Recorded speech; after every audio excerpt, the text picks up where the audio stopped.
Randy okay? He had an appointment on Tuesday, Oh. so he didn't think he would get back.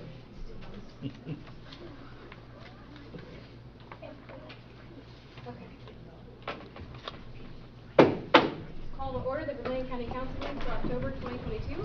Please stand for the pledge.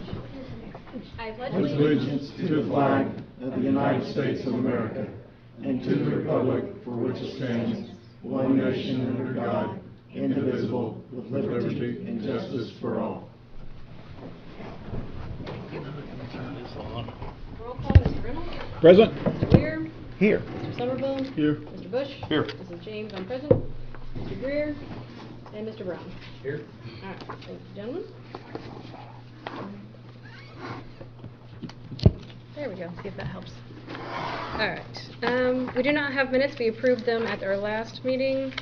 We had an additional meeting this month, so we don't have those tonight. We do have the treasurer's report. Are there any questions regarding the treasurer's report?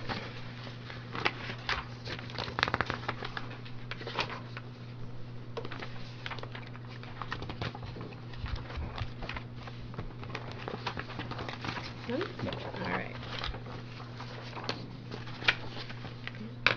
Let's see.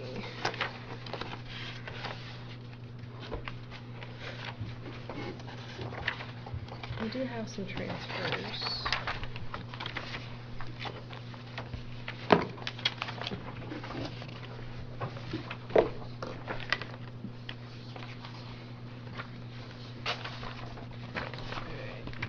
Do you have your transfers next, or do you have your... The appropriations next. All right, we can go ahead and do that one. There's one additional appropriation this evening. It's for the Public Defender Board. They're asking for $15,000 for their non-contractual attorneys. This is the amount that they need to pay out of for the remaining, for the first 3 quarters of the year we've had expenses. The 4th quarter is going into the Tri-County. So this is to cover the expenses they've incurred up to through September. It is coming from their supplemental fund.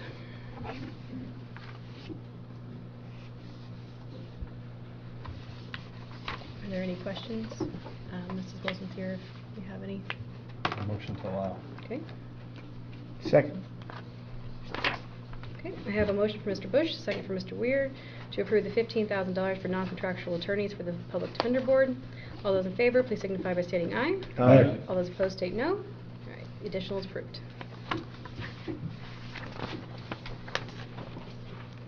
Thank you, Nancy. All right. We do have a few transfers. There is one that needs to be voted upon. It is a transfer for $600 from office equipment to office assistants. It's to transfer when extra help is needed for the 4-H and Extension office. We did increase the part-time wage to $13 an hour, so she's asking to transfer this to help cover that increase.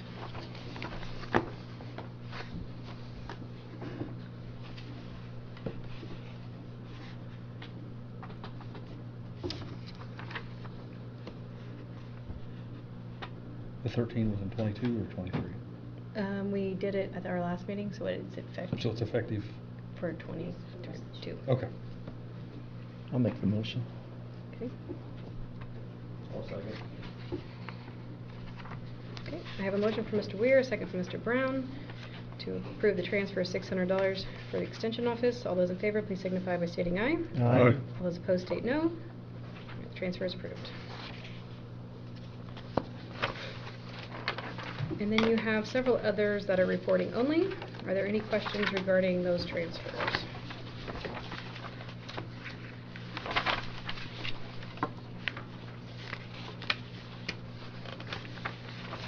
Should have 5 reporting in.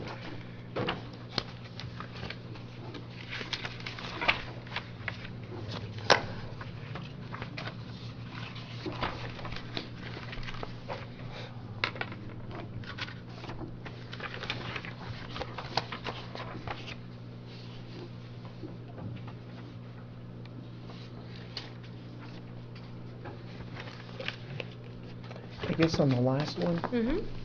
The courthouse, general fund, HVA maintenance, 7,000, water and sewage. Is water sewage up or just under budget, or do you know? Yes, the Yes. water's up and most of it is water. It's not a sewage increase, water increase? It was water. Water. And I figured out what to take the rest of the year as a rough Okay. estimate. All right.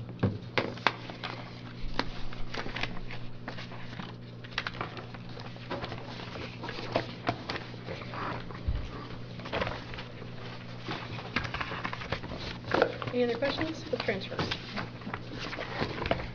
Alright. Next we have our budget adoption, and we do have a few items to discuss before we adopt the budget.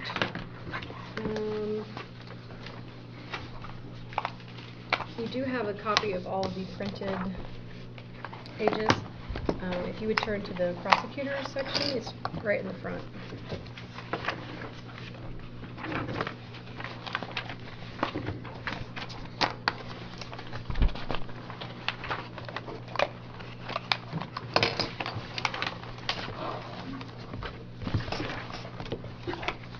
They are asking if we would be willing to adjust some of the accounts in pretrial diversion and child support. Nina, would you like to explain the changes? They're wanting to keep the total balance the same, but move some numbers within the account categories. I didn't know, just ignore what's in front of you and let me give you what I have. Yeah, she's got copies of everything. Yeah, it's more succinct. Thank you. Uh-huh. You want me to pass it Yeah, down? if you would, please. The document I'm handing to you now, it says pretrial A at the top, and that is the budget that you have approved. And pretrial, I'll remind you, pretrial is not county general, it's not taxpayer money, it's money that is generated by our office, okay, through law enforcement. Now, B is what, B is the same document, if you want to pass those on for me. Mm-hmm. And what we are asking you to do is simply to allocate the monies in the manner that we have denoted them on pretrial B. The bottom line remains the same, okay? It's still $97,150. That is the money that I believe to be the approximate amount of money that's in the account at this time. The budget, or not the budget, but the fund generates about $35,000 to $40,000 a year in addition to this, okay? But Scott, I think in talking to Bruce earlier, had wanted the budget to reflect the amount that was in there rather than a greater amount.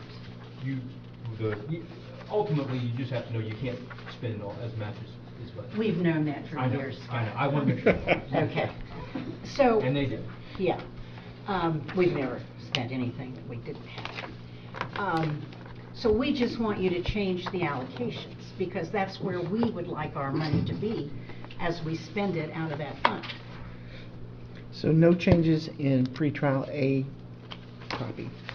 Just, No, pretrial A copy is how that's it's what here. it is. That's what it is. And you're wanting to And change B this? is what I want. It's not two different funds, right? Yeah. That's the reallocation.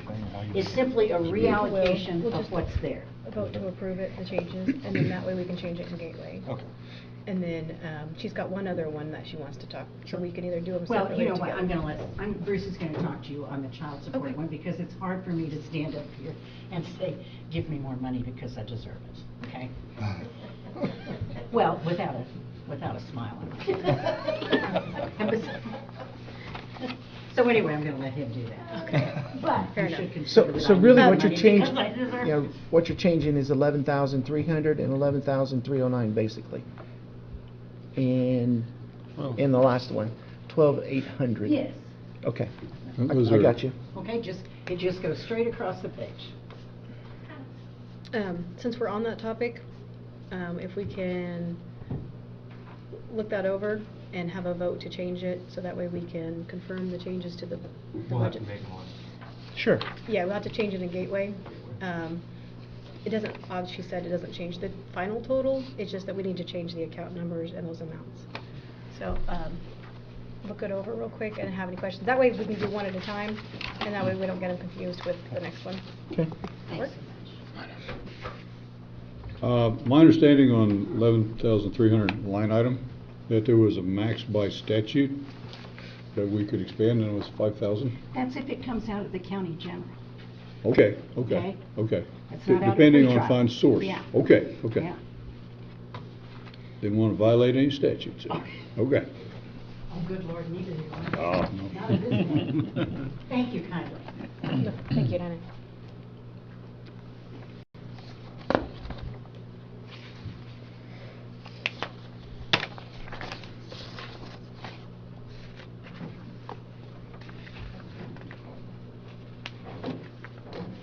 Fine with me.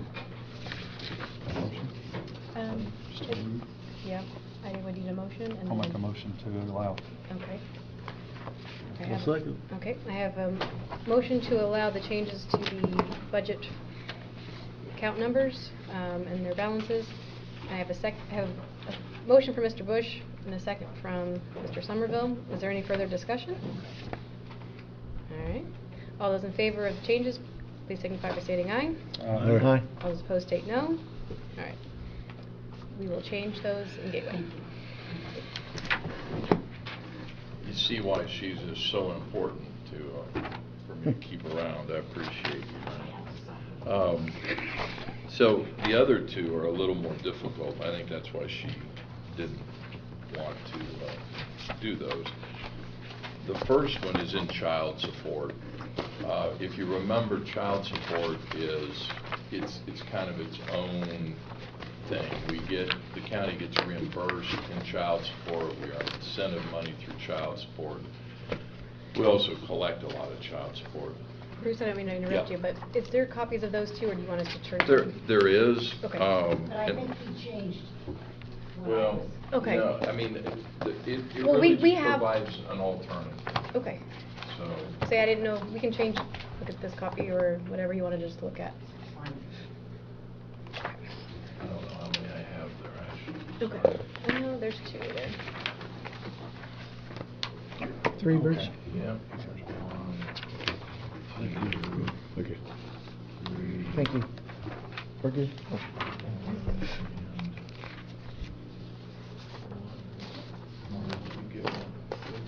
So there's a couple of alternatives. One is the cleanest route. I need the 29 to ultimately get to 40 to pay NINA. We can get there in two ways. One is to add 11 to the 29 and it goes to 40. The other is that we move some money around. We cut office supplies by 1,000, cut postage by 1,000, cut travel by 500. Then we need 8,500 instead of 11.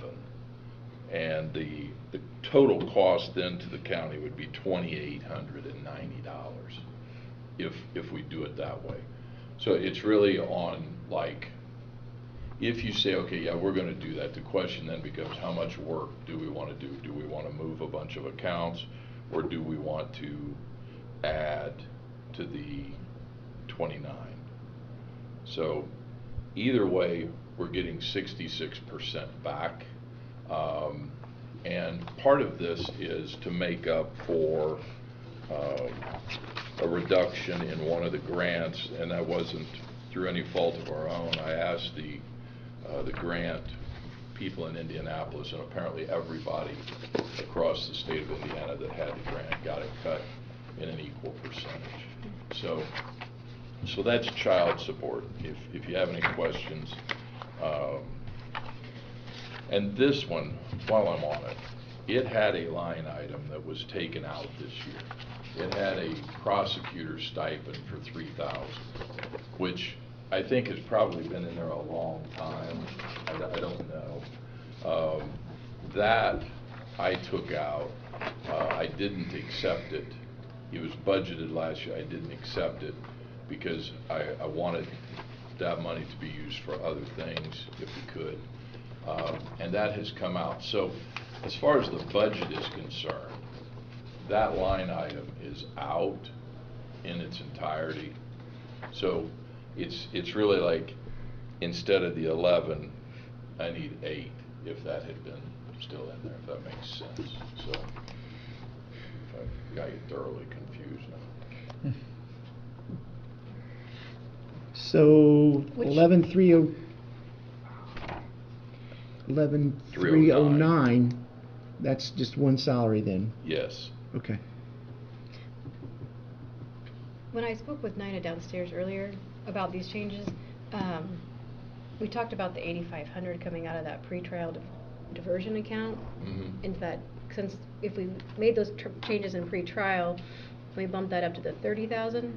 She thought maybe the 8,500 could come from there.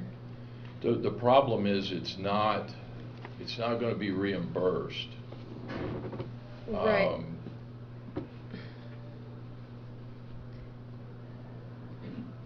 The child support, it's just a very unique, and when I talked to Scott today, and we'll get to that a little bit more in the next subject, and I really don't want to belabor this. I know you guys are tired and been through a lot on this, but the child support is like, it's just very unique. When I talk to Scott, I'm like, okay, so is there like a hard ceiling that the county is bumping up against? You know, like, I just didn't know. I didn't know if, and I'm just pulling these numbers out of nowhere, but I'm thinking, okay, so is there some, let's say you can't have over $10 million in your budget. And when you looked at the budgets, you were at $10,250,000, so that you had to get $250,000 out of there because you can't go over the ceiling.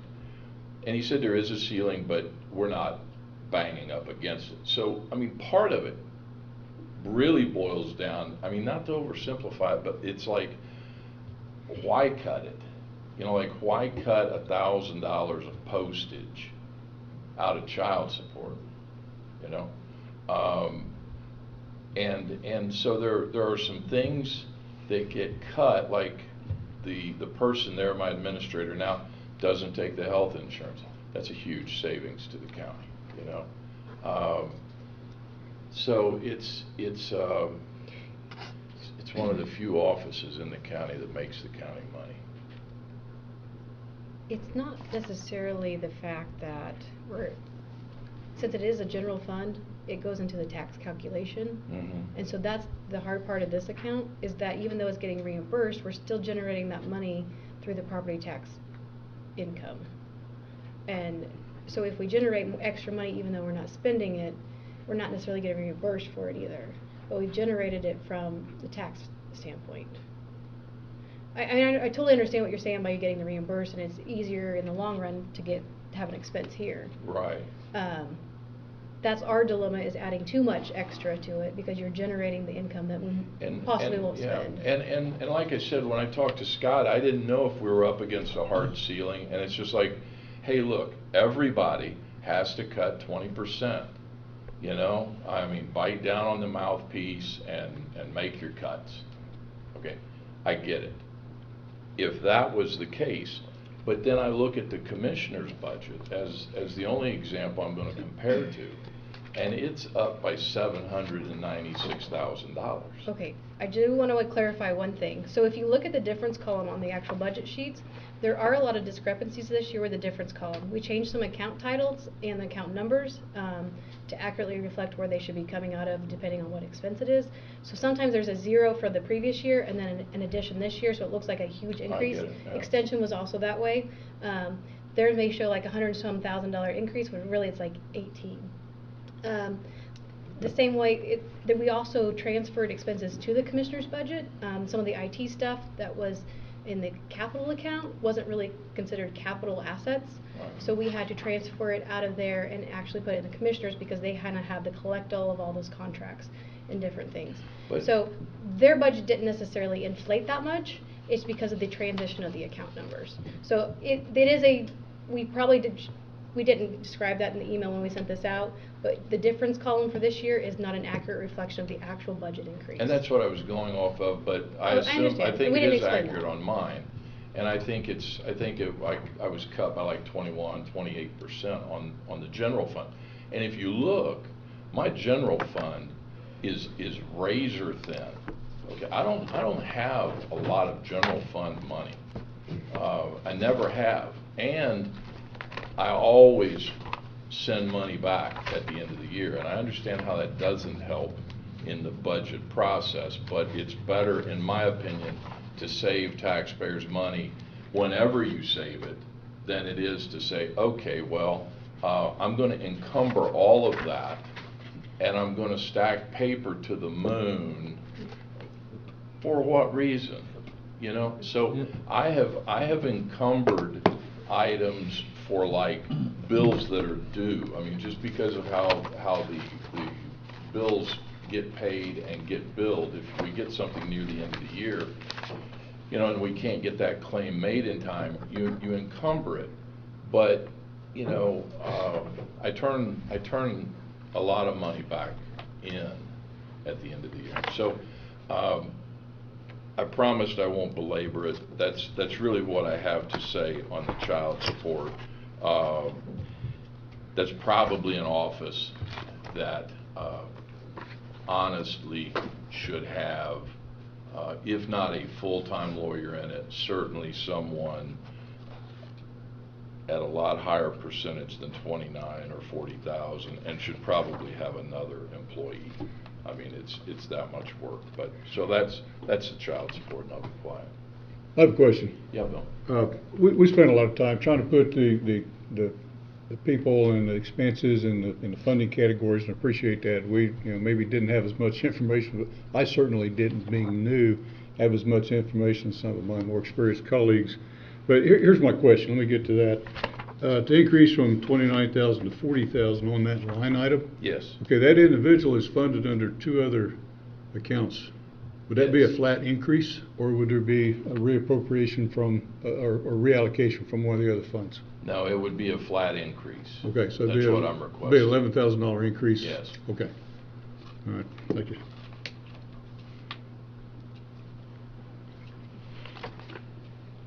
Do you want to go on to the next one, Ashley?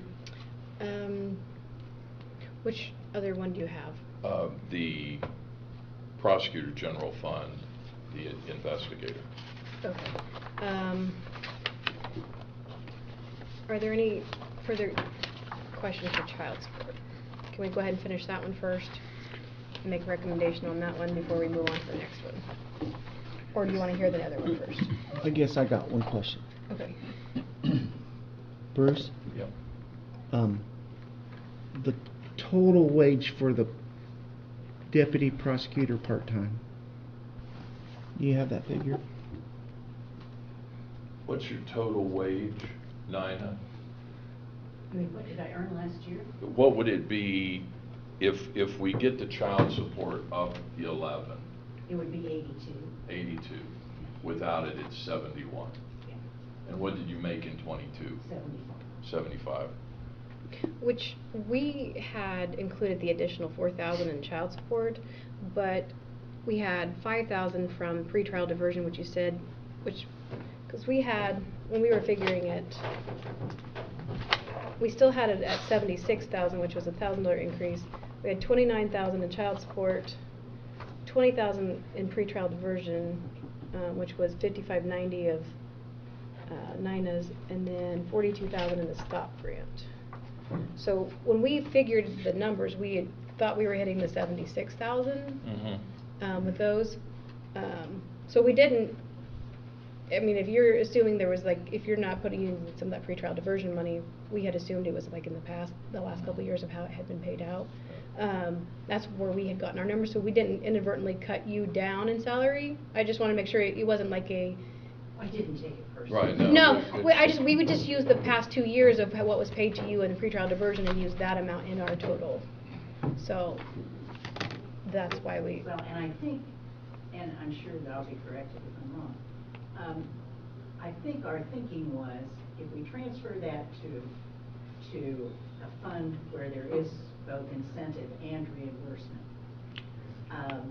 That we can then quit paying it out of the pretrial, whose numbers have been down. And COVID just killed our pretrial income, because nobody's out on the road, and nobody's stopping speakers, and nobody's making any pretrial budgets. And so that was our thinking, was that we like to preserve that for the things that you really can't pay for, that we don't ask you to. So, I mean, that's.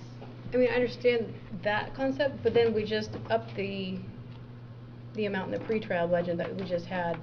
So, But when you I mean, I guess that's not money that you have to spend out of there. I No, understand and that. And I think it's wrong to say you're upping the money in pretrial. That's money that is. We're generated- appropriating more money from that account. That's right, So. that's right, you're appropriating, because that money is generated. It's already there. It'll be By there. the police officer, Correct. you know, who stops the speeder, who says, I'd rather pay a diversion fee than get a speeding. Let me try again. Okay. The numbers that Ashley just gave, comes up 76,590, I think, with the numbers I had.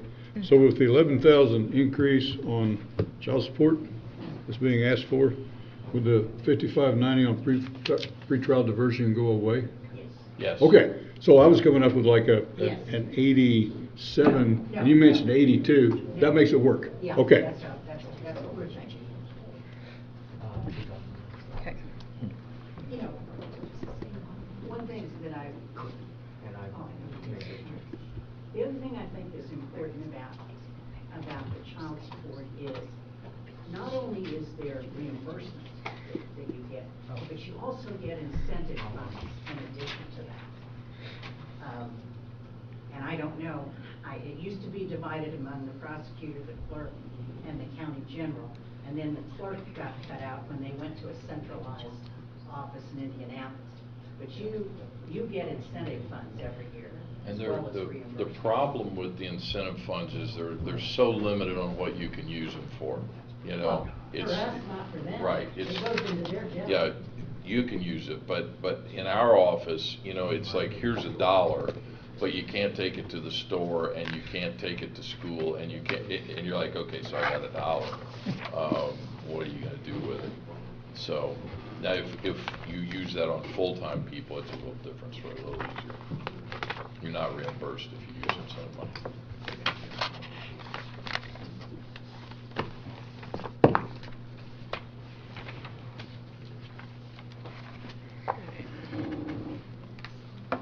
Is there any motion to make changes to that child support budget?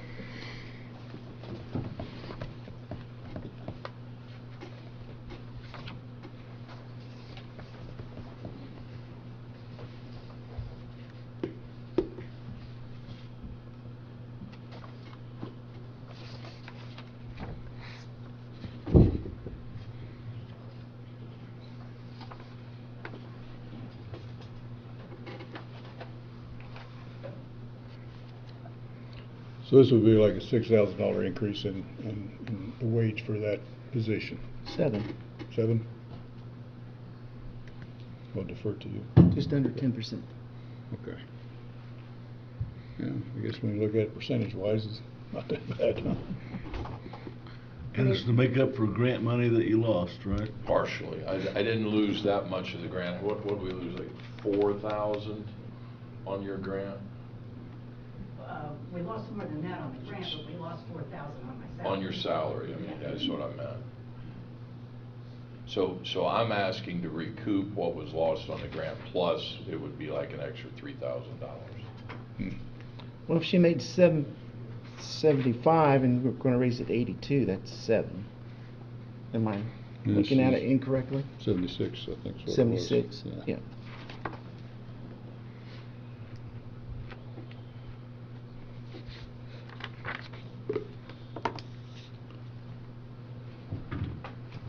So I guess what I'm wondering is what's the increase in the bottom line of the budget? 'Cause we're moving numbers here. It makes perfect sense to fund it in an area where it's reimbursed or there's funding available. I'm totally okay with that. That's just smart business. Now, this is gonna change and we didn't do it on this one. I know, that is the only problem. $1,100, but Um, the Social Security and Medicare changes.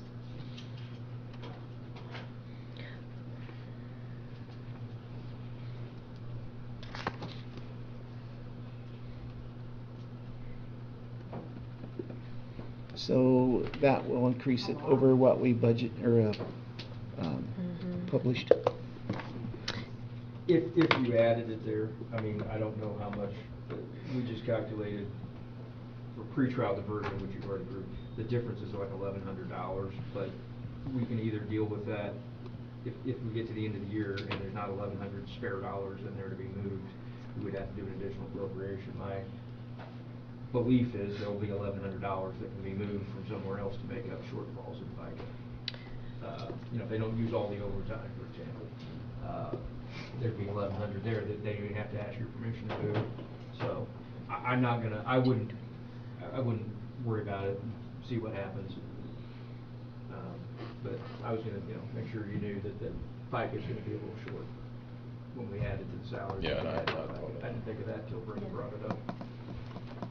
So, We're gonna have that here change. and we'll have that in child's, anytime you increase the pay, you do increase the other expenses by 3.5% or so. Especially the purple color credit card. and birth account, 'cause that's 11. She does not get her. Okay, thank you. Okay, so we won't change that one. Good Lord.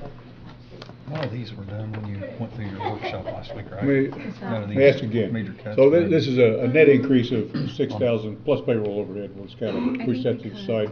The net increase is 6,000, but am I to understand that So we can't really- 4,000 of that is like Really a fourth can't do funding these. category that has gone away? So I've got 3 accounts represented here. You mentioned a $4,000 grant that has gone away, is that a? That was a reduction. Okay, The so, grants there is just less. okay, so it does, okay. Yeah. We could easily remove these 3 numbers without having to add the money to this number. Okay. So this would be probably the way to do that. Okay.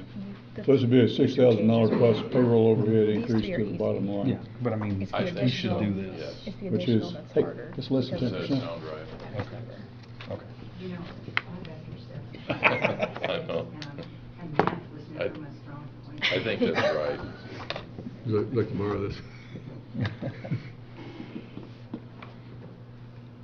Okay, I think 6,000 plus payroll overhead is probably the number we're looking at as a net increase, which is under 10% of where we were.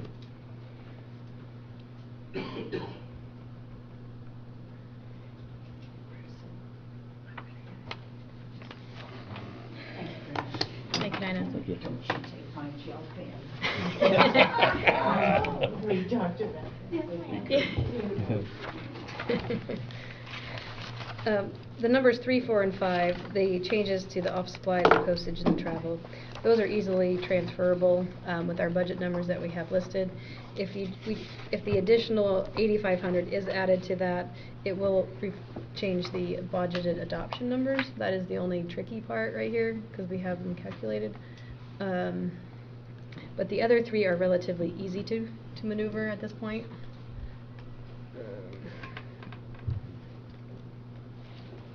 So it's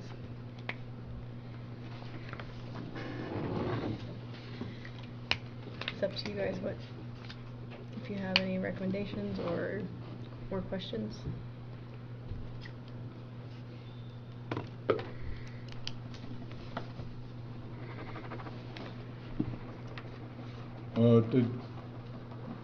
Did we grant any increases in salaries anywhere else on any of these line items for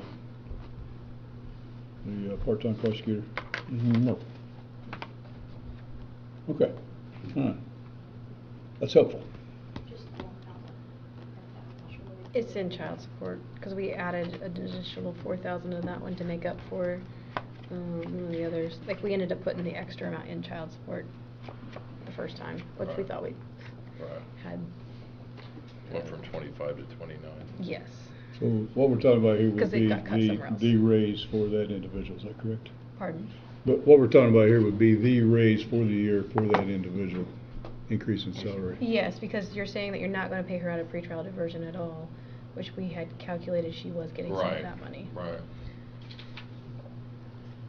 so. But I don't want to mislead you, actually. If you guys are like, no, we're not doing this, then I'm going to have to figure out a place to get money to pay her. And whether that's pre-trial, whether which- that's my pocket, and the pre-trial is, whatever. since I we mean, just- it's just the way it is. Since we just changed that one, there would be the money in the pretrial, if you had to pay her out of pretrial, because it is at 30,000, so there's more than enough there to continue paying it out of there. But what we're saying is if we add it into the child support, the additional 8,500, then you're not planning on using the pretrial. Right, no, right. I'm not gonna double that. Right. So. Please understand, the questions I'm asking, I'm looking for justification. No, I'm no, searching. They're good questions, I'm Bill. searching I for wish I had some justification. better answers at times, Okay. but no, So I can say- I so I- appreciate the questions. Okay.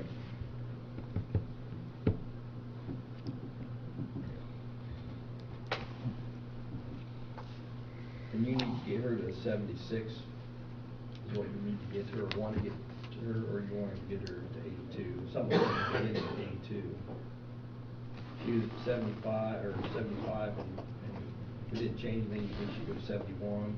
I think if we don't do anything, and Ashley checked me on this, I think if we don't do anything, she's at, you say 75, but I think she said it was 72. And I don't know where, because we added the 4,000 to make up, I had, but we were counting on that pretrial diversion. So Right. we had counted, let me add it up again to make sure.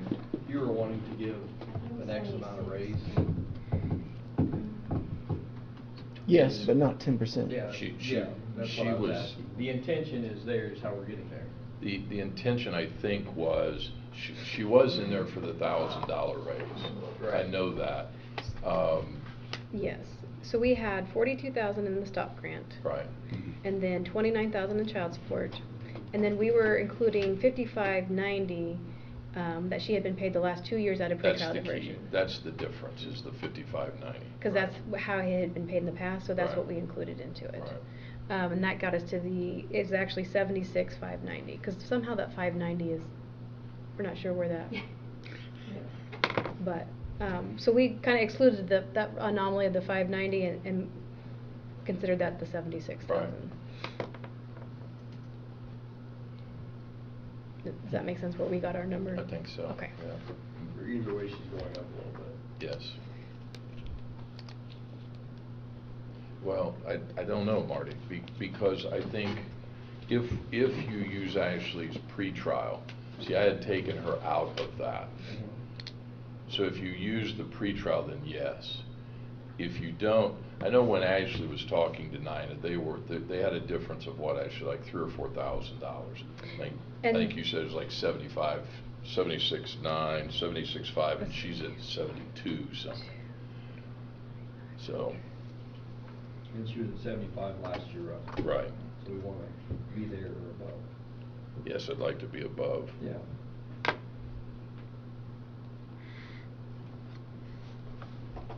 And we think we have her there with we think we have her at 76. Well, that was including the money from pretrial diversion. So if they don't include that, then there's 5,000 somewhere that needs to be put, even to get to the 76.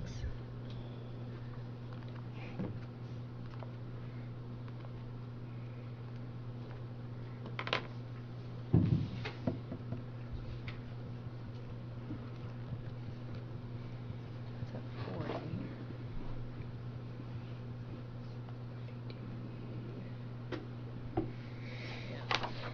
So if child support was at 40, and the stop grant is at 42, that would be 82,000, and then pretrial diversion would be completely out of the equation. Right. Which, Reach out version just sits, it's used. it generates, I think, $40,000 to $50,000 a year, if I remember right. There's been a lot of numbers in my head. It used to do better than that, but it's under that now, probably between 30 and 40. It's used to pay Greg Carter, who handles city court. We also have, like, we paid a bill today, or we signed a claim on a thing called TLO, which is a tool, computer tool that all of law enforcement uses to run stolen goods and things like that, ID things. I think that's $500-600 a month. And, you know, so that right now I think was under investigative expenses in pretrial.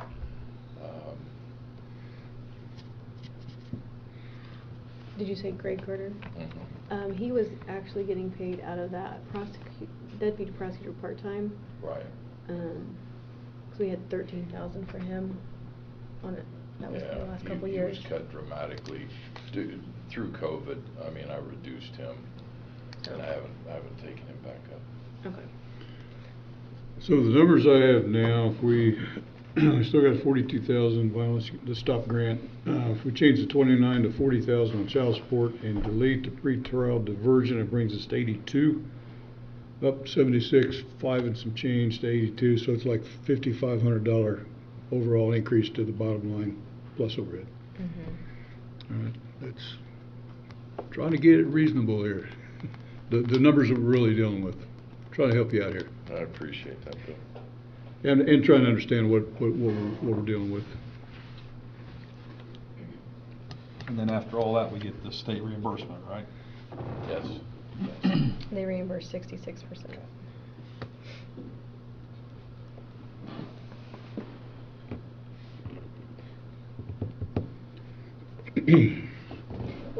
What's that do for budget adoption calculation? Once you tell me what you want to do, and give me a few minutes. Okay. That is. I think I can. I mean, it'll take us a while to bump and grind the printer, but we can. I mean, we will have to recalibrate some things. Okay. Because it's a small increase to the overall number, but that's. I mean, it doesn't mind. It's fine. It just takes a couple minutes. Okay. Well, putting 11,000 into a 2/3 reimbursement category almost pays for itself. Funding wise. It looks like the actual increase would be just under 3,000 after the reimbursement. Which they're cutting the pretrial diversion, you said, by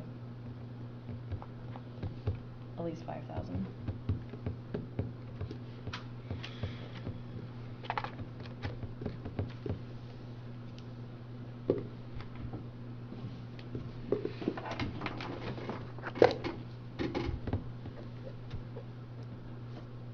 Any options that you'd like to consider?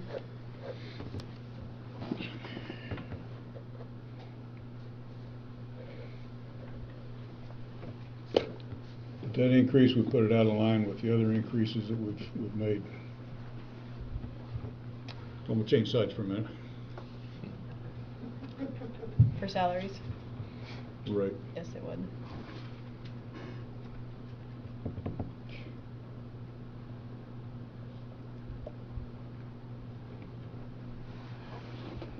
You say we're doing one instead of with majority.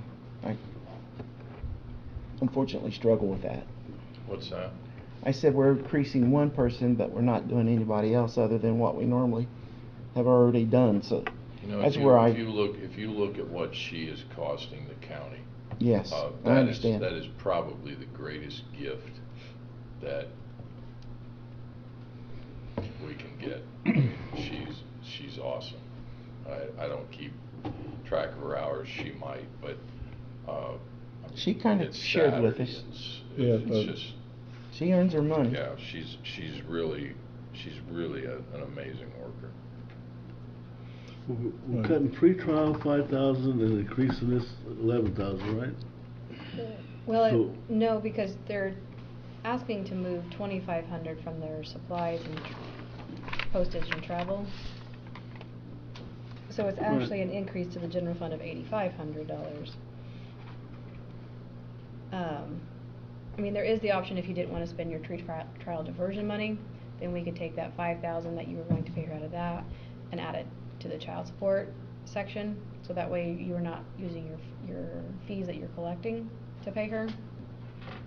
That would save you on that account that generates the 45-ish a year. So you mean reduce the line item for pretrial diversion? I mean, it's in there, that's one of those accounts where if you don't spend it, it goes back in there, I mean, you know Right, that. right. But, it would just be, instead of paying her out of there, like that has been done in the past couple of years, you could pay her from the child support instead. She would still be at the 76, but it would save you from the extra fees of having to use your fee money to pay her. But where would, I mean, I get the wash, but isn't, I mean, it's really kind of an accounting move, isn't it? Because if Yeah, you're it would taking off. basically allow you to keep $5,000 in your pretrial diversion account instead of having to spend it every year.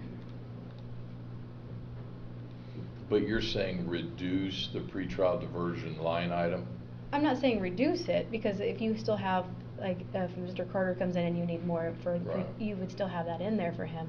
However, for Nina's salary, instead of having to pay Nina out of there, we could put it all into the general fund, like almost everybody else, like everybody else is being paid their salaries out of different, she's the only one that's really like a employee being paid out of Right, pretrial diversion. right. So what I'm saying is, you can save that money in your pretrial diversion for those other items that you need to pay, and we could put that money in the general fund.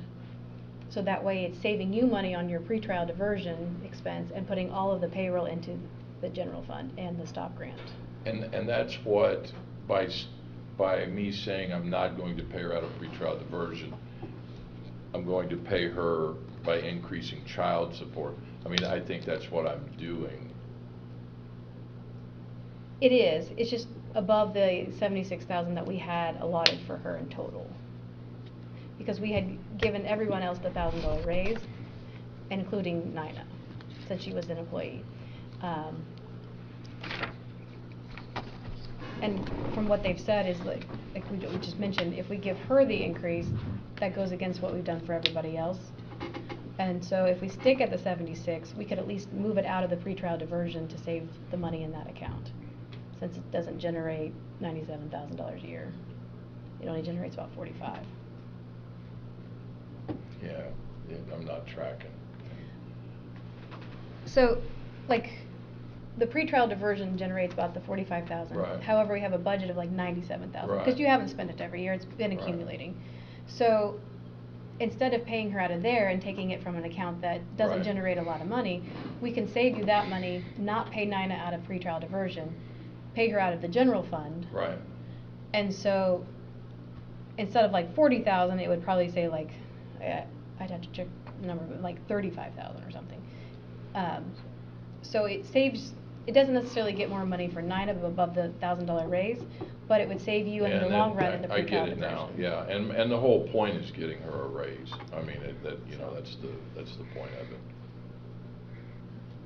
I think from my mind, if that increase was more in the 3% line, which is pretty much where most of our other salary increases resulted from the $1,000 raise, I'd probably be more palatable, I guess, more justifiable. Just throw that out there. So a 3% on a 75,000 is $2,250, which is about the amount they asked to transfer from supplies, postage, and travel. So if we transferred those three amounts to the deputy prosecutor part-time, it would be about that 3%. I'll let the accountants work out the details. I'm looking at the overall. So. And I've got, and I'm not gonna go down that rabbit hole with you, Bill, on everybody getting, I get it, I understand the Well, it's not situation. 3% for everybody, though, that's the issue. No, it's not. Yeah. It's just not 3% overall, it's, But Rick, Two, you two and a and I half. It goes talked all about over. it. Yeah, it's a range, but we picked $1,000 number, and for Right. most, for the middle range, it's in the neighborhood of 3%. So that's kind of a guideline, I guess, got in the back of my mind. All right. Is there any action that we want to take on child support at this time?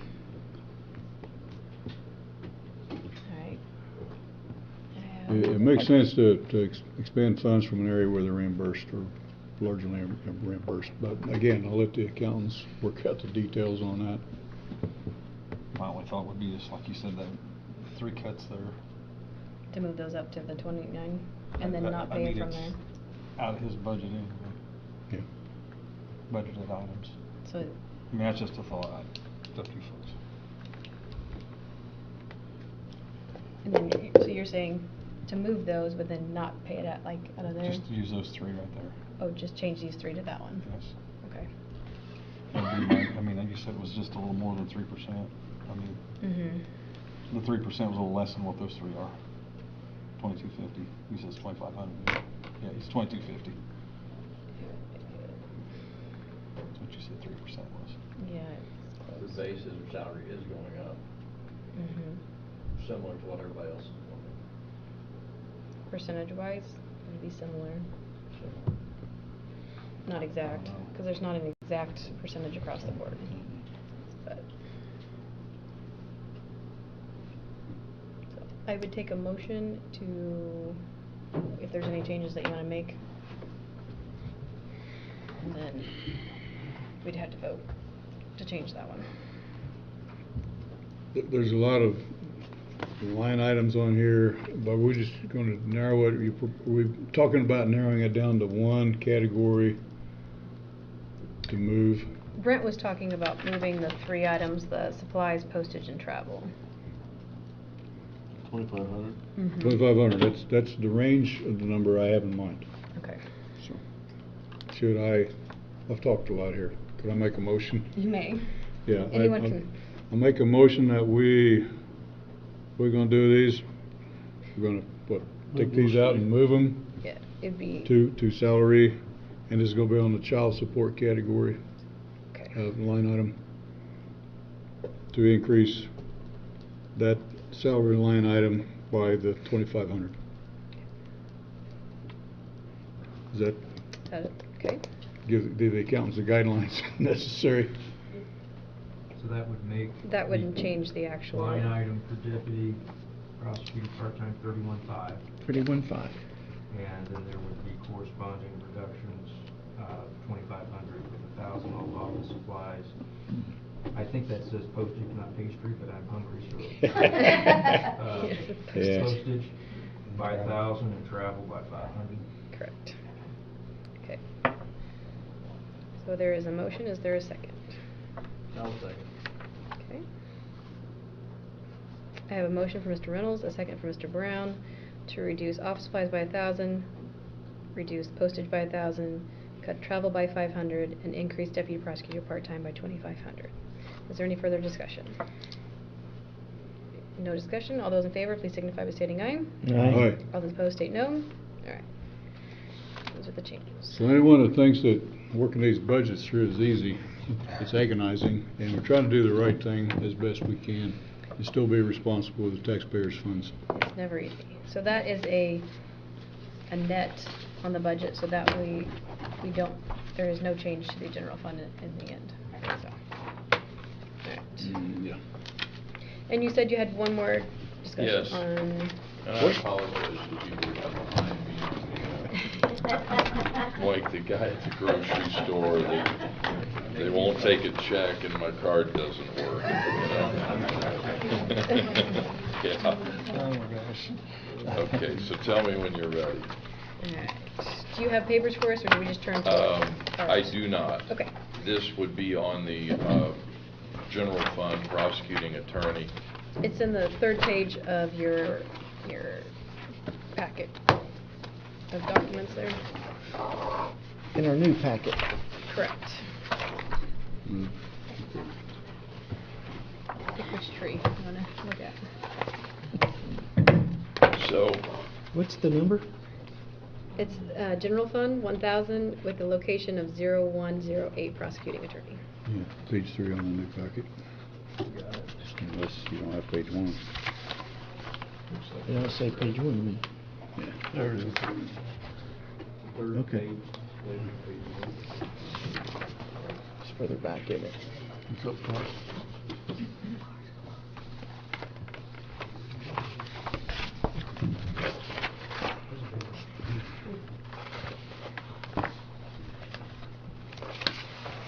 That's the third page. Page of this packet. Everyone find it? Find it, man. Go ahead. Okay. I'm listening. Sorry. There you go, use mine. There we go. We'll use yours. They're going to share. all right, so If you look down to 31902 investigation, that was at 50. For those of you that were here last year, so we were working on it would be in 21, working on 22. If you remember, that's the account that I wanted to move from 50 to 75, because I wanted, and I'm not going to get into the entire explanation, but I at some point need to add at least part-time a female investigator, and be happy to discuss why when we get to that point. That would be part-time. This is Basil Ave. He's been my investigator since 2013. He was here at the budget hearing. You met him.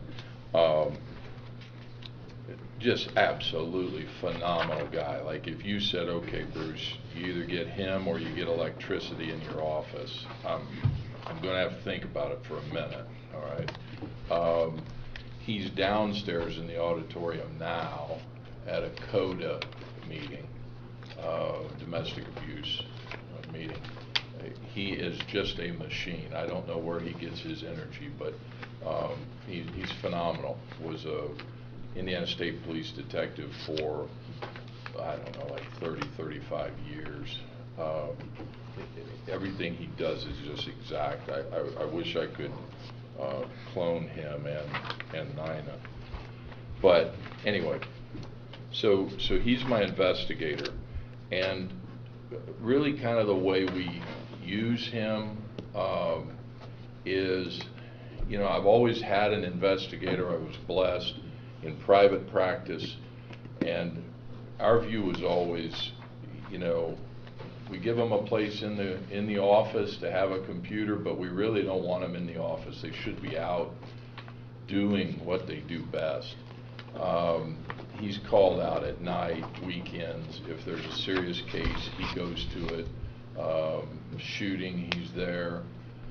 Really, just incredibly important. So anyway, last year I asked for 75, and the council said, well, you don't use all of the 50, so how about if you need more than the 50, come back and we'll talk about it. And I thought that was reasonable, because frankly I wasn't prepared at the time to do what I really need to do in the investigation department. I'm getting closer to being ready for that, but so I'll be back. But this account was at 50. It's been at 50 for I don't know how long, but a while. Okay, I haven't used all of it, and it got cut in half to 25,000, and I'm paying him partially out of a grant. When I didn't get to 75, I shifted gears a little bit. We pay him. He's paid out of the same grant Nina's paid out of. He was reduced this year. That whole grant was. But so my view, and Scott's, if you guys got the email, there's a statute which I believe controls this, and it says once the council, you know, hires an investigator and puts the salary there, gives the money, that they can't take it away without the agreement of the prosecutor. And there's some case law on that. Scott has a little different opinion on it than me. And I'll let him tell you what it is, but I think basically what it is that you're not using it, so that's not strictly a salary number. Your salary is what's paid, and so you have room there. He is paid out of this fund by the hour. Okay, so if you say, well, how much is he going to be paid out of the general fund next year? I don't have any idea. Because it depends, A, do we get the grant again? B, what cases is he working on? Things like that. So The 50 I don't use, it gets kicked back into the general fund. Money from that has come back every year. But I need it to stay at 50. I believe it should stay at 50, and I'll let Scott say what he has to say. But that's a dramatic cut, you know, to cut it in half. Was there a grant in 2020 for any of that? I don't know actually. Okay. If there was, we had the VOCA grant. I don't know. Because I don't know. I really need Carrie. when we looked at the cuts, we had looked at like a 5-year kind of span of what Right. had been spent, and like in 2020, we had like 16,000 being spent, and then 21 was like 14,000. So that's why we had reduced it down again. We still had investigation totals of I think 41.5 across other accounts. Mhm. So I just wanted to explain why we had cut that number, because there was still money available in the other ones. But And what I don't get, and I'm sure that there's a science to it, and it's why I asked Scott, is there this hard ceiling that we have floated above, okay? And then I get it, everybody has to cut and make your cuts. Since we haven't, it's like, okay, well, I guess there is a ceiling. I mean, Right. we are actually budgeting more than we are levying. I mean, even at the current point. Now, we don't typically spend 100% of everything, like you mentioned. When you don't spend it, it goes back in the general fund. So that's where we were trying this year to kind of take some of that extra off. So we're not generating, you know, the max amount of money and then not spending it. Right now, we are spending it all. So that's where we are just trying to cut down.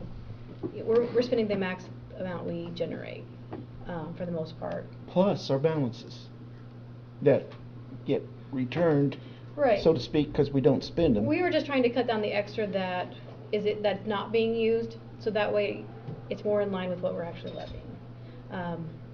So far, in the past years, like I said, we haven't spent everything that we budget. We were just trying to cut the extra amount so it's a little bit more in line with what our expenses were. what I have always done, and I think, Rick, you and I talked to you, I called you about just budgets in general a week or two ago. Here's the thing that frustrates me a little bit. When you go and look at a 3-year average, 5-year average, I would be better to do what others do, and that is spend what you're budgeted. Okay. Now, I've got 10 grand. I spend 10 grand. I get to the end of the year, I still got 6 grand. So look at all my copy paper, or whatever it might be. Okay. I just don't believe that's fair to taxpayers. If I have an expense, I need to pay it. But money has gone back into the general fund. I'm pretty confident. I bet every year I've been here. All right. And if you look at my total general fund, it is far less than the public defender's general fund. All right. Because I have worked hard to get other sources to come in to protect against using taxpayer money. All right. I want to protect the taxpayer. But at some point, when I take a cut like this, okay, I could get in a situation where if I'm using him hard next year, or if I find this second person, I don't even know how I would do it. I would be coming in, I guess, to every meeting saying, okay, I need an additional appropriation of $2,700 this time. It's kind of goofy, honestly, to me. This is key to prosecuting cases. And it's important. So. And you are correct. You have returned money to the general fund, because the 2021 adopted budget was just under 220,000, where the actual expended was 142.5. Yeah, so send back 80. Right. So Yeah. you are correct. I mean, you have. You I don't try, spend, and we I appreciate try. that you don't spend every penny that we budget. And I know others try to. I mean, I'm just saying that my general philosophy is I'm fiscally very conservative, you know, and when I see what's happening out there, we talked about that at the budget meeting with, you know, the defunding things.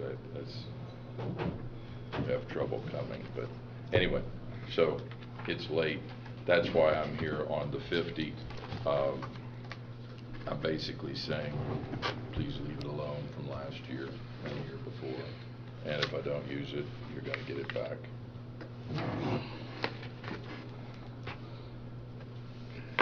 So this isn't actually I read the statute that was referenced and read it once.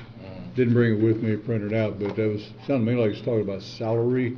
We're talking about billable hours against a funded Right. line item. Right. Not exactly salaries. If you had a second prosecutor or second investigator, then would be against that same thing next year would be only with permission could we reduce the number of investigators. And you know, and Scott and I talked, and we may be back, you know, he can explain to you, because right now I think he's paid some by the hour, some by the grant, which is salary.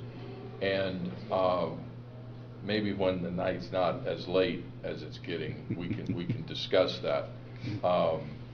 But the reason I'm paying by the hour is I probably should have stopped that several years back when I figured out, you know, this guy'd be a perfect guy to put on salary.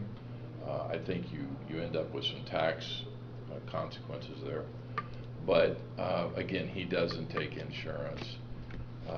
He doesn't get vacation days. He doesn't get sick days. So I think on an hourly rate, I'm comfortable with it. He's been comfortable with it, and it allows me to parse that out the way I want and to conserve it as much as I can. I think that is a good way to go. I commend you for that. And so what we're trying to do here is make an accurate estimate, if I can use that term, on what the future needs might be, but to not leave it underfunded should there be an extraordinary number of investigative hours required. So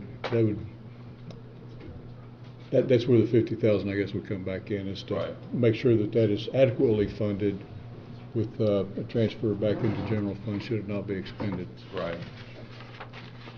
How much is that hourly rate? 35. 35? And he's doing that on a 1099 basis? I assume so. Yeah, no Social Security, et Brain cetera. down here. How much was he paid out of the grant?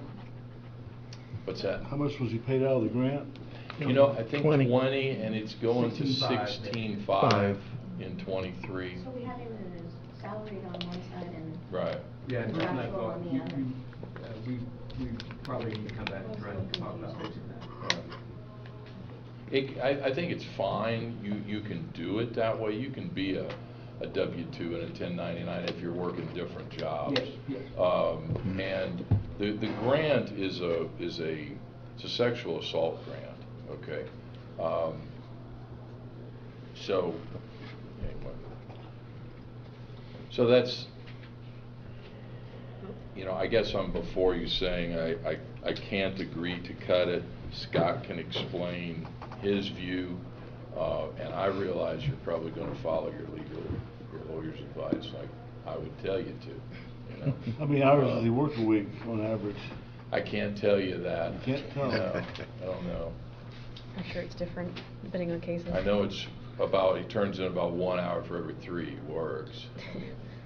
So it seems.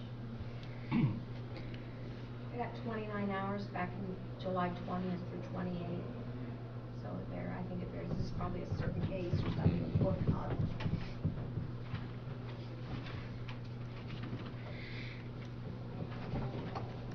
So are we paying him out of 2 different accounts, correct?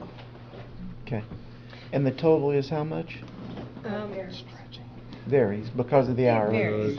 On pace this year between the two to make 38.5-ish. And we have 41.5. Is what I I talked With to the Dean grant this money? morning. Yeah. Between the Through 9 grant months, money he's and what we left, been Yes. left in there, there's on 41.5. the claim side, plus he's getting 20. He's budgeted for this year to make 20. I apologize for walking out my back. So the only thing we need to add money for would be another investigator. No, we just need to try to get him up to where he was. That's Well, right he now is. we're a little I'm short. He is, Yeah. with the grant money. I'm just trying to leave that account alone so that I've got the money there to pay him. And we're okay? trying to cut the budget. What's that? We're trying to cut this budget. Yeah. Well, you did a whale of a job on mine, I tell you. Ashley's saying you're 41.5 and you made 38 last year. Well, hold on, we have, It's on pace for 38 this year. 38.5 this 38.5. year. so we have So- 25,000 in the general fund. I might have more than that. 25,000 plus the 16.5 from the grant is the 41.5. But then there's also investigative expenses in pretrial diversion. pretrial. You Yeah. cut, I think you cut those down just a minute ago. Did we? Yeah, I think No, I think I've, there's still a couple grand. There's, there. well, there's still 26,000 in that I account. think I've spent about 15 out of that this year, It maybe. did not? Okay. It didn't change. I may have actually changed mine. So between the three accounts, there's still 40, no, darn it. 16,500 plus 26,000 plus 25,000. There's still 67,500 allocated towards investigative expenses between the three different areas. I know that pre-trial diversion is one you don't use probably unless you want to or have to. I'm using it pretty regularly. I mean, that's what that program for law enforcement's paid out of. Okay. 'Cause But, it looks like yeah. 14,000 or so, like a little Right. over it, that came out in 21. That goes to Basil also? No. No. But it's still in that same category of expense to where it could contractually use that to pay a contract.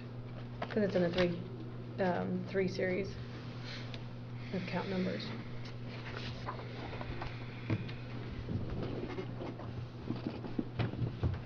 So, Scott, I'll try to shortcut this, and I mean no disrespect by this. I respect the job you guys are doing, and I respect you as individuals. But I think we can shortcut this in that I'm basically here saying that I don't approve of it being cut, okay? And under the statute, I think I have to approve of it being cut. Now, Scott, when I leave, if you ask him, he can give you his idea on it, okay? And Scott and I talked, and it's been civil, as it always is. So that, I just don't want this to carry another 30 minutes keeping you here, arguing around about it, when basically I'm saying, I can't cut it, I can't agree to cut it, because I know how valuable it is, and it's used to investigate criminal cases. We're getting more of them, not less of them. They're getting worse, not better. the state statute, I don't know if you saw, it basically it says that if they're an employee, we can't reduce the amount. The grant has that set amount in it. I think the difference in opinion is becoming whether he's contractual and is an employee or not. So he would like to keep the budget where it's at, seeing that he's an employee but contractually both. However, if it is just a contract, it's not actually an employee, to where it may not need the approval. That's the difference of opinion, whether it not needs an approval or not. Yeah. Correct? Is that, understand that? That's one part of it, yes. Okay. Whether you want to cut it or not, it's up to you. Is there a situation where if he would go over that he can come and ask, and then we're not breaking the contract? Well, no, I mean, there's yes, you can always come and ask for more, you can always Right. give him more, but the issue is there's a statute that says a investigator's compensation may not be reduced without the permission of the prosecutor. And I didn't know when I was even looking at this last night that Basil was paid Two different ways. this contractual Yeah. amount. So I just pulled up the employee compensation report on Gateway to see what he was paid, and he was paid 20. And I thought, oh, wait, okay. So we can't reduce it less, and my interpretation means you can't reduce it less than 20. Now, when I found out today that he's actually also paid some other monies on an hourly basis, contractually as a 1099 worker, I would give you the benefit of the doubt and say, okay, we've had a history here of Right. paying something around 20 plus. It looks like it's gonna be 18.5 this year. It was about the same the year before. And I would submit to you that you could not fund any less than what it has been historically paying without the permission of the prosecutor. But technically, I'd say you could probably cut it down to as long as he's getting paid 20, that's all, as an employee, he's entitled, that's his compensation. Compensation is what you pay to employees. Now, Bruce and I disagree about that. So, whether you want to cut it or not, I think that you can cut that line item down as long as you leave enough in there to make sure that he is able to make what he is making this year and in previous years. That's my answer. Yeah, and I appreciate that, but I also appreciate what Bruce has said too. I mean, whatever, which side, contractually or hourly, I would still like for him to, or us to at least budget what we've done in the past. So, it may be, since he's hourly, we look at maybe changing that a little bit, because we do know there's probably more and more stuff to be done. But what that number is, I don't know. But Well, I don't see a 50 number in here per se, but not in one particular line item. It may But be that when we get past the budget and we get into the new year, that it would make sense maybe to come back in and say, okay, kind of change it. why don't we clean up the salary hourly and put it at this number, so that everybody understands where the watermark is. Right, I agree. And but I think that's a lot of hay to put up tonight. Right, I agree. Yeah, for me, we're talking about 25 versus 50,000 for a line item. You propose 50, we cut it to 25. For me, it's that $25,000 difference. Or what should that number be? And it's unknown, it's uncertain. There's a certain amount of variability. What is the confidence that we can project that maybe as much as 50,000, enough to actually put it in there, with the assurance if not used, it would be come back into general fund. I don't want to fund you short, but don't want to fund excessively either. And past experience has not shown that total to be that high. Doesn't mean it won't be this year. Don't know. Yeah, I understand, and but I'll tell you, past experience also shows that I don't spend the money that's budgeted. We appreciate that. And I mean that. I'll tell you, and I hope I don't jinx anything. We get the wrong kind of case tonight that's happening all around us, and I'm back in front of you before the year ends saying I need to double this number. So. And we've had to increase appropriations in some couple other areas because of, the needs were greater than anticipated. It happens, and we've I think pretty well provided when it does happen. Okay. For any change, I'll need a motion and a second, and that way we can if there is a change, we can let Scott know so he can adjust the general fund to reflect the change on our budget adoption sheet. So, just to make it clear, we're talking about account 12010. 31902. No, 31902. I couldn't find it. I don't know. With the 25 and the grant money, I mean, we're covering it, sounds like. Yeah, it's 20 in another line. Right now, anyway.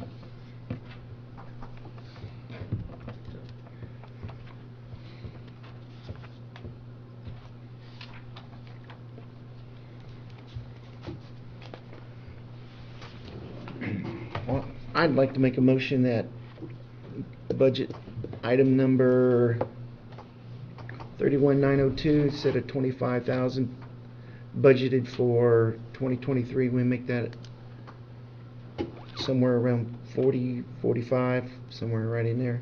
Which number would you like? 45. Okay. Let's make it 45,000.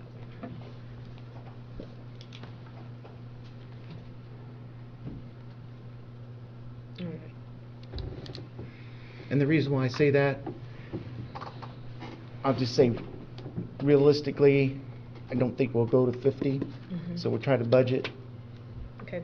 reasonable, Is there a second? to that responsible. motion? I'll second that. All right. I have a motion for Mr. Weir and a second for Mr. Reynolds to change line item 31902 investigation from 25,000 to 45,000 in the general fund prosecuting attorneys location 108. All those in favor, please signify by stating aye. Aye. All those opposed, state no. No. All right. The change is approved.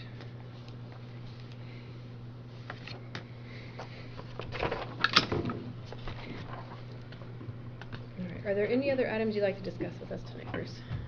There are, but I think I'm done. Okay. Thank you. Thank you. Appreciate your time. Appreciate your time.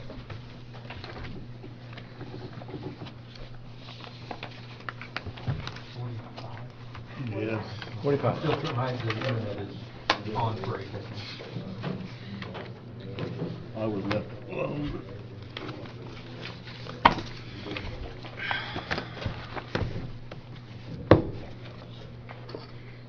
We call it splitting the baby. Okay. Is there anyone else here that would like to discuss budget items? Mr. Donovan? I didn't know what you guys, football, stuff. What's going on? And I'm the understanding that the capital outlay, you guys, I guess, took to zero, is that Okay. right? This is for economic development. Yes, it is. Mm, I don't have it all in front of me, but Yeah, I'm it's just trying kinda- I'm trying to catch up. Sorry, we don't have page numbers on the new copies. Yeah, there's no page number. Well, Did you find it? All right. you said that the Main Street program had been cut to zero and the capital outlay. I'm just trying to catch up on where we're at, so. So you're asking why budget cuts were made to your account? Your- Well, yeah, I mean, basically, the Main Street, we're, you know, we helped quite a few people through that program, and it goes to zero. Does that mean every time someone comes to us for help, then we have to come back in there and ask for the money Yeah, to disperse it out? So what Is it happens with still there? I mean. economic development is funded through the income tax. There's 0.25% collected, half goes to economic development, half goes to the highway. So within that, if you don't spend the money each year, it does go back into economic development. So you are accruing it in your savings account. This shows what the amount that we've appropriated for the year. So basically, it wouldn't need additional approval. So in comparison to what you're generating versus what's being spent, in 21, economic development generated around 364,000. It spent 561,000. So you basically spent more than you generated that year. So you dipped into your savings account. In 22, we generated so far, and we should generate about 355,000 or 356 if we round up. So far for the year, you've already spent $458,000. So you're already going to be spending money we've saved in previous years. The 23 budget that was originally submitted, we have projected revenues of $380,000, and the budget was $1,047,000. So we had to cut some things in order to accommodate the actual revenue being brought in. Okay, so the numbers, Scott, that you told me when we was hearing the budget hearing, that we had 400-some thousand coming in, and the other part was going to redevelopment. What was those numbers you? So the 380 actually comes from the state sheet that Scott gave me. It's the division of. I thought the between whole two. edit tax was around 900,000. It is, Am I- but that's am I not- it is am I- before the actual, so economic development is also dispersed to, let's see, we have Clinton Highway City, capital. Cayuga, Danis. Oh, the total, you were looking at the total amount collected in Yes. the county. Yeah. So that's the Yeah. whole amount collected, however, it doesn't go all to the county. It does get divided out, like between like Clinton, Cayuga, Dana, Fairview, Newport, Perrysville, Universal, they all get a portion of it. So that is after, that number, that 380 is after all those things are taken out and it's split with the highway.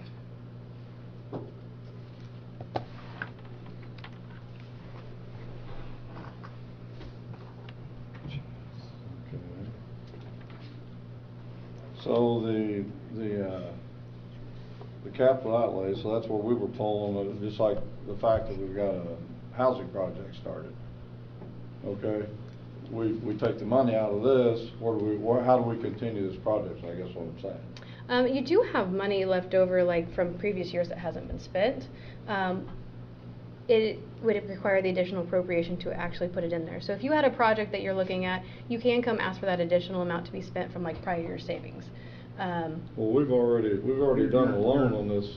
You can encumber those expenses from your 2022 budget, so that they carry over in 2023. But they have to be in December. What's that? I think they have to be. Well, if you know what they're gonna cost, if you've got the invoices, you can encumber them. Right, if we have an invoice in December, that can be paid in January. Or February, whatever the. But this, well, you know, I mean, it's a project, it's not something that may or not be done by December or January. If we don't have the money in the capital outlays to cover this, then how are we gonna continue? Well, the money that we to had. operate, is what I'm saying. The money that was originally in the capital outlays was for projects on 74 and 63 possibly, and then 163 and 63. So I guess the housing project hadn't been mentioned before like the capital outlay account is actually not, like if it's services, that's not really where Okay. capital outlay should be coming from. That's more of a professional service fee. Okay. The capital outlays is more of like an actual asset. So there might, In case we get something started. All right. Well, I thought it was coming, or the project was, coming out, that's what I thought. which project? The housing project. I guess the housing project was never brought up during budget hearing. What's the cost to you guys on that housing project?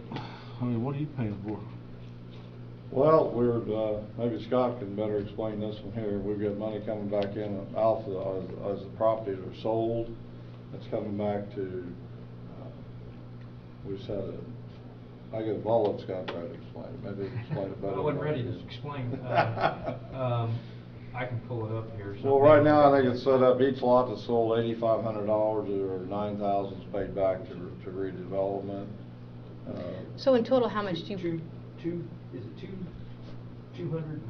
Almost 260, I think. Because I'm having numbers before. 260 is the loan, was Cap 260. $260,000? Ish. I don't have it, I'm sorry, I didn't, I was prepared for Bruce. Sorry, Prepared for Scott. Bruce. 260,000 going towards road, sewer, water. As lots are sold, redevelopment commission is gonna be paid, or strike that, economic development commission shall be repaid. It fluctuates, it's a percentage basically, and. It's close to 140, isn't it? Somewhere in that neighborhood, 138. Once all the lots are sold, they would be paid back 140 to 150,000, depending on how much the lots are sold for, with the rest of the amount forgiven. Forgiven? Forgiven. To get it back on tax roll. Yeah, It's well, on we get tax it on roll. the tax roll. I mean, as a building though, it's. You also. It's Right. 15 homes, yeah. So the Well- tax roll on 15 homes is higher than just a blank lot. If they build Yeah. on it, No. there's no house on it. No, So but it's if just they're a putting lot. 15 homes on it, we're putting 15 houses back on Well, the but tax they're roll. they're collecting repayment if the lot's sold. So if someone came in and bought all the lots, is there a guarantee that they have to build on it? I'm pretty sure The the Dana's homes didn't they put a stipulation on how long they had to build? or- Dana's did. Yeah, they did. It's a year, I think, I don't something. remember what it is in front of me. I don't have the covenants that's in front of me, but once they buy a lot, then they're on the clock. As I say, I think the guy in Dana that bought two places had a year to get the first one and maybe 2 to 3 to get the second Yeah, one. it's a slightly different deal, but yes, the objective is to develop these. Well, Sure. develop homes, it's $150,000 to $350,000 homes, which is gonna take, bring a lot of revenue back to the county. And what we didn't want is somebody just to buy a lot and to keep somebody from building on that. That defeats the purpose of putting them on the tax roll. Or a mobile home, modular, Yeah. they're in the covenants that cannot, Correct. be put on there, so. What's the interest rate on that money? What, 3, the 3? I don't remember. Essentially there is no interest in the way. Only if they don't, the only time they would have to repay the full amount is if they default under certain terms, or if they haven't sold all the lots. And I remember how many years we gave them to sell all the lots, 2-3 years to sell all the lots. Then they have to repay the difference. And there is interest on that, but it's not much. It's not much. The objective was to work with the developer to. So who's the developer? Russ, McLean's, Russ and Jim. Russ and Jim. And so the problem they have, as developers will tell you, they can't sell the lots for enough to pay for the infrastructure needed to provide water, sewer, and streets. So Economic Development Commission decided that they would help to incentivize that by fronting the money for the infrastructure and help put in the road that's needed in the street. And Cayuga was not willing or able to contribute any money to, even though they'd be picking up new customers.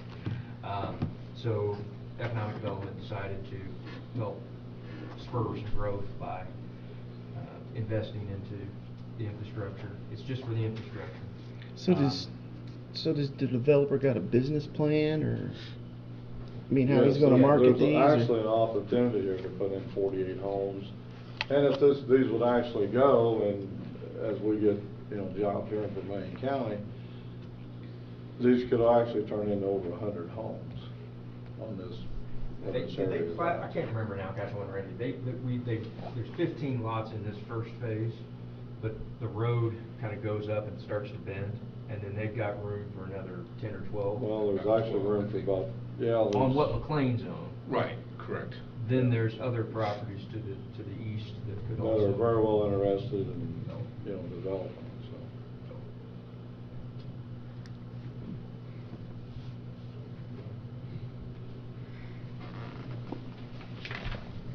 so. So since I had that wrong, the Main Street budget, is that where we've been funding these parks and recreations and stuff and helping with handicap equipment? The Main Street program was originally created when each town had a Main Street program. I don't believe any of them currently do have the Main Street program, so that's why that one's cut, so any of those functions that are coming out of that account weren't really actually Main Street programs anymore. Those are basically donations that you were giving, correct? So what towards account, projects? what account have we taken, like we just helped the parks in Perrysville, Clinton, and Dana, wasn't it? I believe it was Dana. So, they went out and raised so much money for 2 years, but anyhow, make a long story short, what fund did we take this out of, and they come back to us and need help? Then if you were wanting to be able to give those kind of contributions towards people, those would need more of a,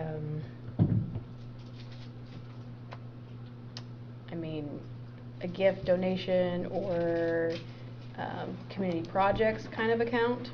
It's not necessarily the Main Street program account, whereas if you had things in mind, and See, I don't know where it come out of, I don't know what account. Right. I don't have a clue where the money come out of. And these I are know still that things, if someone approaches you to where you have a project in mind, the money, you still have money available that hasn't been spent in the prior years, that you can come back and say, hey, we were liking to give $20,000 for this or whatever. You would still come back and ask for that, but generally, usually the stuff on the budget is things that we know are happening, like your utility bill, your rent, like projects in mind that have an exact cost.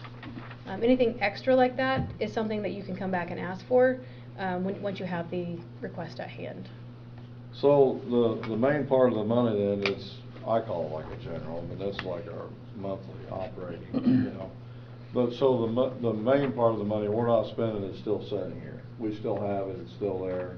It's not going no place else. Anything that you haven't spent in the past. Now, these past couple years, we've spent an extra 200,000 in 21.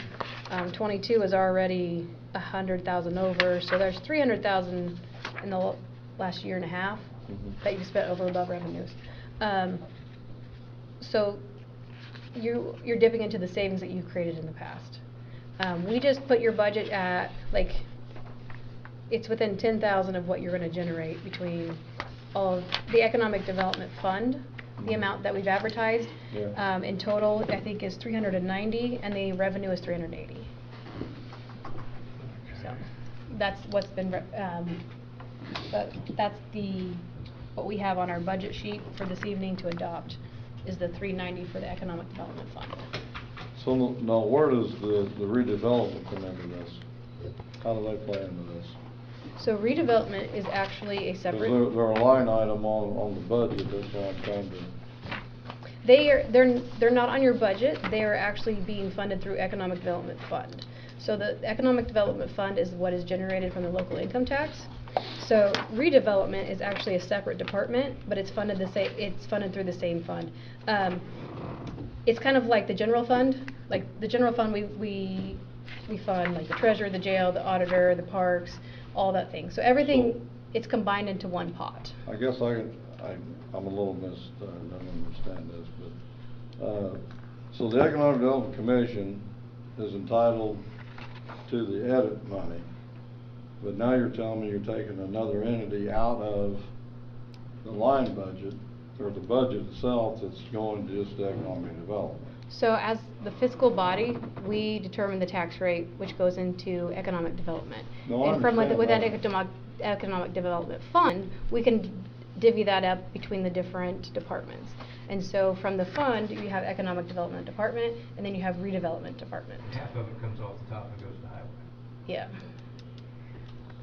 So what would keep you from just developing another, I don't know, another team out here saying, for tearing house, whatever you want to call it?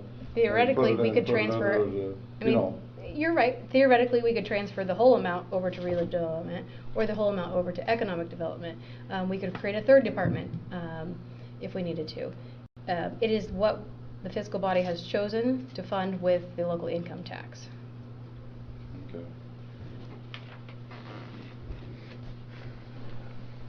Some of you, I've said this before, edit money used to be restricted on how it could be spent. It used to be able to only be spent for economic development projects. The legislature changed that 6-7 years ago, and you can now spend it literally on anything. You could give it to yourselves for raises if you wanted to. I think that's when the county first shifted to spending half of it on highway. I kind of remember that. It used to also be 1/10 of the. I bet it's been more than that. Instead of 2.5, or 0.25 is what it is now, I think. So they increased it, gave half of it to highway and half of it to economic development. So the name of that tax, public safety tax, can only be used for public safety. Economic development tax, despite its name, can be used for anything. And so that it is confusing, and I wish they'd changed the name of it to something else, but they didn't. They just changed how you use it. All those fun quirks of the state stuff. Change subject a little bit. What other projects are you working on, Doug, in the county, besides this housing?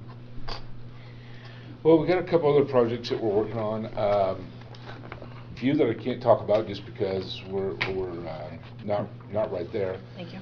But a couple that we're thinking about doing is one thing that we keep hearing from different companies, whether they're coming in or currently here, is childcare.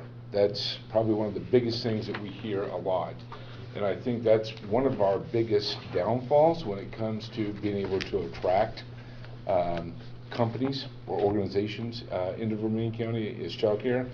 So we're in the process of working on, I don't know how we want to say it, project or a proposal for childcare. Broadband is probably another issue that we need to tackle. I know that we have been working with RGL Solutions on that in terms of that. So those are two. that come right off the top of my head that are probably number one and number two behind housing. And I think at any given time, if you put housing in there, you could draw out of the bag and see which one's the most important. Is it childcare, is it housing, or is it broadband? And so we're trying to tackle all three.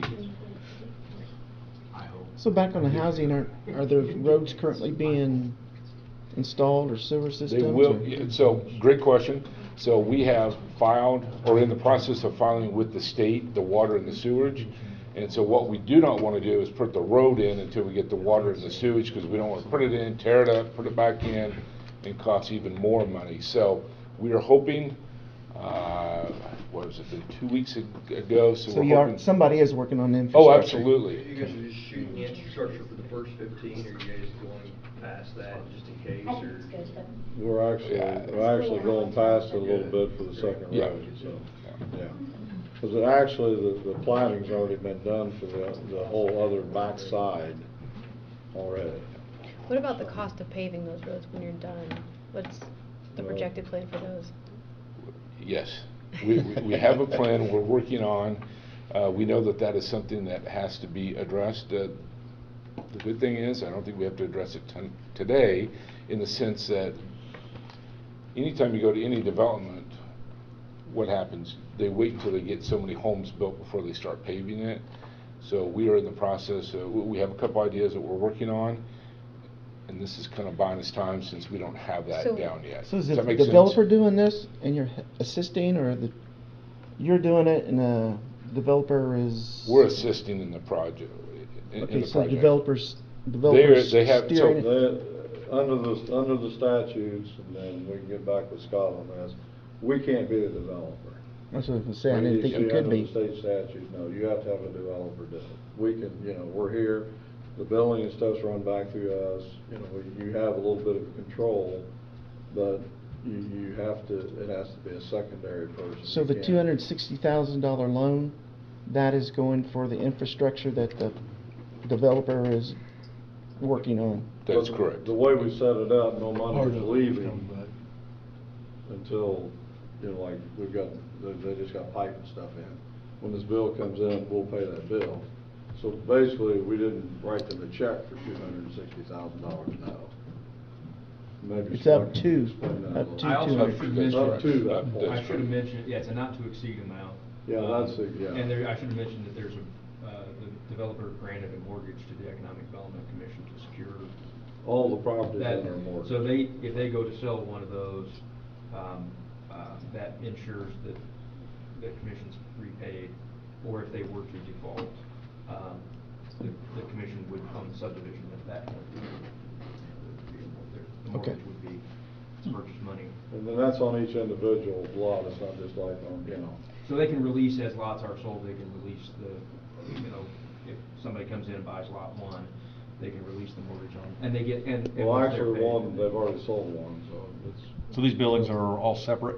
Correct. Each individual Yeah. house or Correct, whatever, yes. they're not in a complex, that's what I mean, okay. Yeah. Yeah, they're single Single family. family, yeah, single And family. so one has already been sold, so they're gonna be coming in, Need getting hold of release. you to release the mortgage. so. That's no biggie, yeah. Okay. Once you get your, Once the money's paid in, and they'll get it released. And if they sell it for more money, I mean, That's it. and Scott was good about putting this in for us, that, if it sells for more than, they had a starting listing price like 19,000, like the one they sold was 23 or 24,000, we get a higher percentage, or 40, I don't know what the actual percentage is. So instead of locking in a number, an actual number, that we get $10,000 back. Greater of 8,500 or. Correct, yeah. Right. Percentage, I can't We got a remember. percentage, so we encourage the developer to sell it for more.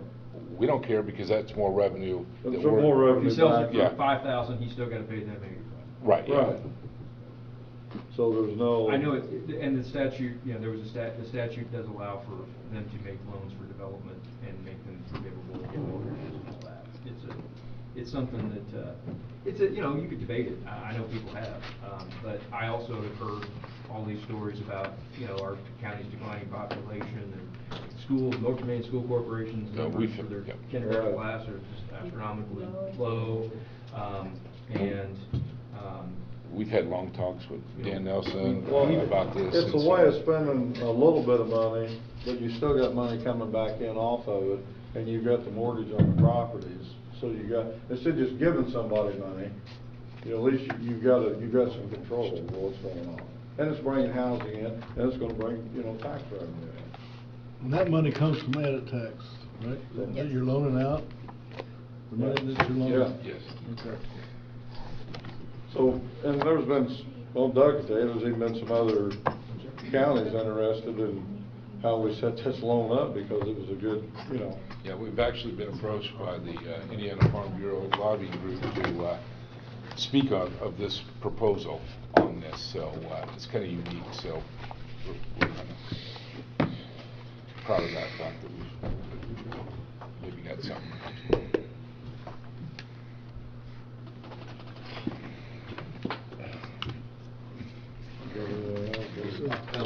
Anything else? No? All right. Not unless you're gonna put my vehicle back on that point. No. If you, Maybe next year. like we said, like if there's a need that arises, that, you know, you could always ask for the additional money, but, I mean, problem. Thanks. Yeah, I got one other thing to say. People don't realize it, but I wanna thank you guys. I tell you, you guys, I wouldn't want this job. Literally, I mean, trying to go through everybody's money and trying to make it work, and There's definitely a lot of numbers. people don't realize how much of a headache it is when it comes to trying to crunch numbers and, you know. But I appreciate what you guys are doing, I really do. Thank I you. mean, it's, I Thank know you. you put in a lot of hours in this job. Like you should, so, you know, it's a lot of hours that you just put in, it's, you know, but I appreciate it. I'm sure there's other people in the community also, they just don't realize what it's all about. Thank you, we appreciate You the know, kind words. so, all right, thanks a lot. Thanks, Ron. All right, any other questions regarding budgets? No? Are we ready? All right, so Scott has given me the new numbers for the adopted budget.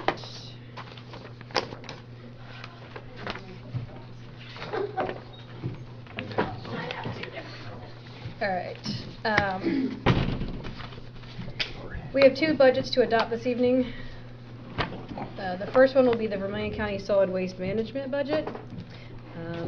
There is an adopted budget of $12,027, an adopted tax levy of 0, and an adopted tax rate of 0. For each budget, I will need a motion and a second to approve the adopted budget. Make a motion on the solid waste, Okay. and I don't remember that number. I can, 2209. There you go. 2022. So I have a motion from Mr. Weir and a second from Mr. Bush to approve the adopted budget of $12,027 for Vermilion County Solid Waste Management. All those in favor, please signify by stating aye. Aye. Those opposed state no. All right, budget's approved.